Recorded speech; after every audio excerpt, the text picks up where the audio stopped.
Hi, welcome to this Procreate class. This is a part of the DDMC, which is Digital Drawing Masterclass, which I named myself.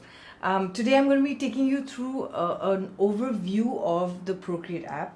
Alright, so the Procreate app looks like this. So you open this and right now you can see like my artwork. What you see here are stacks. So it's stack, stack, stack. You can rename your stack. Like I've renamed this tutorial, food, patterns, Lisa inspiration, stack, sandpaper, wet media, different things. So these are my stacks. That's the thing that will pop up in the beginning. Right up here, you'll have Procreate. So if you click on this, you will get their logo and all this. Start, gallery, recovery, restore, example artworks. I've never touched that. If you click on this, it shows you select. So that's when you can select different stacks or files. Okay, so for example, if I want to select this, then that's what I do. Import would be if you want to import a file, if you want to import paper, if you want to import basically paper, or if you want to import artwork or a Procreate file. So import a photo. If you want to import, like if I want to import this photo, then I get the photo imported on a new project. So if I close this, this is now opened as a new project with the dimensions of what the picture is. So this picture was 1440 times 1439 in pixels. So it gives me that the ratio of that, and that information is right there under this. Okay, so import file. If I want to import this paper, the paper comes imported in a new document.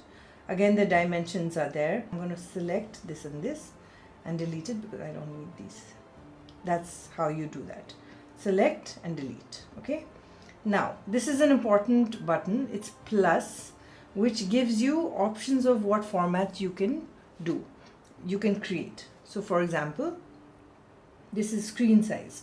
So this will give you a paper size that is the size of your screen. If you have a smaller iPad, like the budget iPad, you will have a screen size which is slightly smaller than this. Slightly means I think that's a 10.2 and this one is a 12.9. So your size will be the size of the screen of your iPad. The only difference between that and this would be the number of layers you have. The larger your screen size, the larger layers you have. The smaller your screen size, the smaller you have. So for example, if I choose screen size here, I will have, I don't know, maybe 200 layers, and in that iPad we will have maybe 70 layers. So I don't think you need 70 layers. I have never used 70 layers in my life. Maximum I use about 4 to 8 layers regularly. So if you want layers, otherwise you don't even need to use layers.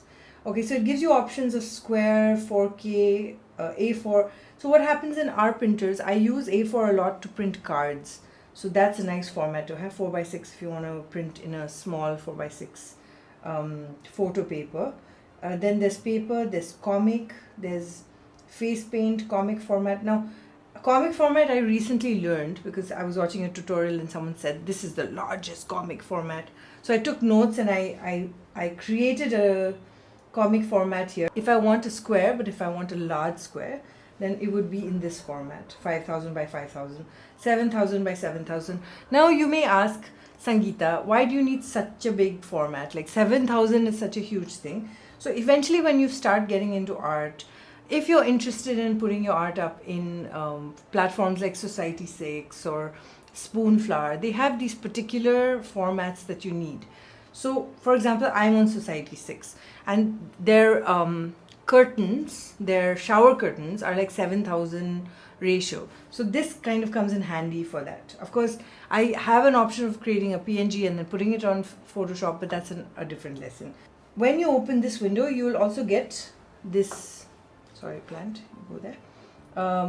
So you'll also get this button. So if you click on this button, it's really important because you get to choose your dimensions for your canvas. So for example, this is an untitled canvas. So let's give it a title, test. Let's call it test. Okay. Now you can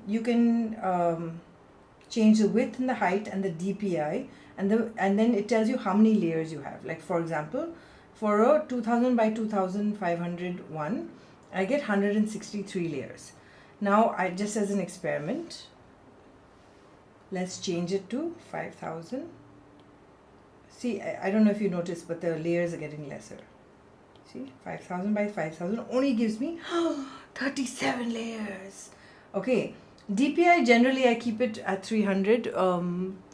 I'm not too familiar with DPI and why I keep it to 300, but all the greatest artists do it, so I keep it at 300 for safety. But there are some times when I think people say you can go down on DPI. A lot of people change the color profile and they mess around with this. I am actually not too familiar with RGB and all that.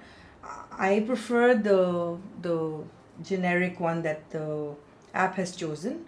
Okay, so here we are now. We've chosen 5,000 by 5,000. It's a square format, 337 things. Now, coming down here, there is millimeter, centimeter, inches, and pixels. Now, many people do their work on pixels, but for example, if you want centimeters, okay, this is too large. See, you saw this? So obviously 5,000 by 5,000 centimeters is too large. So for example, I want to do 10, let's say 10 by 10. 10 by 10, 10 by 10 centimeters, which is very, very less. Okay, that gives me 747 layers. That's like super cool. See, when you eventually want to do animation, you'll want a lot of layers, because what happens is if you've done a drawing, then you have to double it. Of course, I'll get into those details later. But what happens is that's why people want more layers, because then they can do GIF creation and animation and all. So what I would say is, for safety, again, 2,500 by 2,500 pixels is a good size. Ooh, no, 2,500 is a good size. Color profile, I would say don't worry about it unless you are specifically looking for something. If you're familiar with RGB and CMYK, please go ahead and look at this section and see what you'd like. I leave it at default. I don't touch it because I don't want to, break something. I'm not familiar with it, so I'm just telling this. This is something that is important to me, time lapse. So every time you draw, you find a time lapse. You have a time lapse being recorded. So if you take a stroke, if you even do one stroke, there's a time lapse that's created, unless you opt for no time lapse, which I never opt for because I like time lapses. You have an option here for choosing 1080p, 2K, 4K, low quality, good quality, studio quality, lossless, or HEVC. Now this is Mac. So if I don't really go into this because a lot of formats don't get read. So again, what I don't know, I don't do. I should know, but I don't do. But studio quality would be better quality. But again, it'll make a heavier file, which is then stored on your iPad, and it's not stored on the cloud.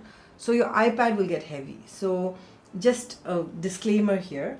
1080p with studio quality is still okay. You have an option of 2K and you have an option of 4K. Now, a lot of times, if you want to do very high-end time lapses, come here and change it to 4K if that's what you want. You can do 4K with low quality and I'm sure it'll be fine. Or you can do 1080p with low quality. Now, low quality would be like if you want to upload it on Instagram or TikTok or something, then you don't need to kind of make your memory crazy. I generally do good quality 1080p. That's where I'm most safe. Like I like that setup for myself. And then you have canvas properties. You can say background color, whatever background color you want. Background hidden if you want the background hidden. So this is an overview of the custom canvas section. I'm going to hit create. And now, ta-da! A custom canvas has been created. Okay. Now let's again label this because I'm so bad at labeling. I'm saying test, okay? Good girl. This is now your canvas. Whatever you do here, you do on this. You can't draw on this. You can't draw on this. You have to draw inside the white box. So now, because we chose a square format, the art will be in a square format. If you chose a landscape like a 16 by 9, then it would have shown a long vertical horizontal side if you chose vertical. So this comes in handy when you're making like if you want to add graphics to your videos, if you want a PNG, you can create all that in this. It's super fun. I've done a lot of my PNGs on this. So thanks so much for joining me in this overview in my special digital drawing masterclass, DDMC as I keep calling it. Thank you for joining me in this overview. I hope it gives you a great insight on Procreate and how to navigate the different elements of this app. Do leave your comments in case you want something specific about Procreate. I will be happy to address it. I will be going step by step, talking about illustration and sketching and light and color in this series. So tune in for that. And it's really nice doing this because I'm really grateful for all the improvement that I've had in this time. So I hope to share and impart some wisdom to you and hopefully help you in your foray into digital drawing. Thanks again for joining me, and I will catch you in the next video. Bye.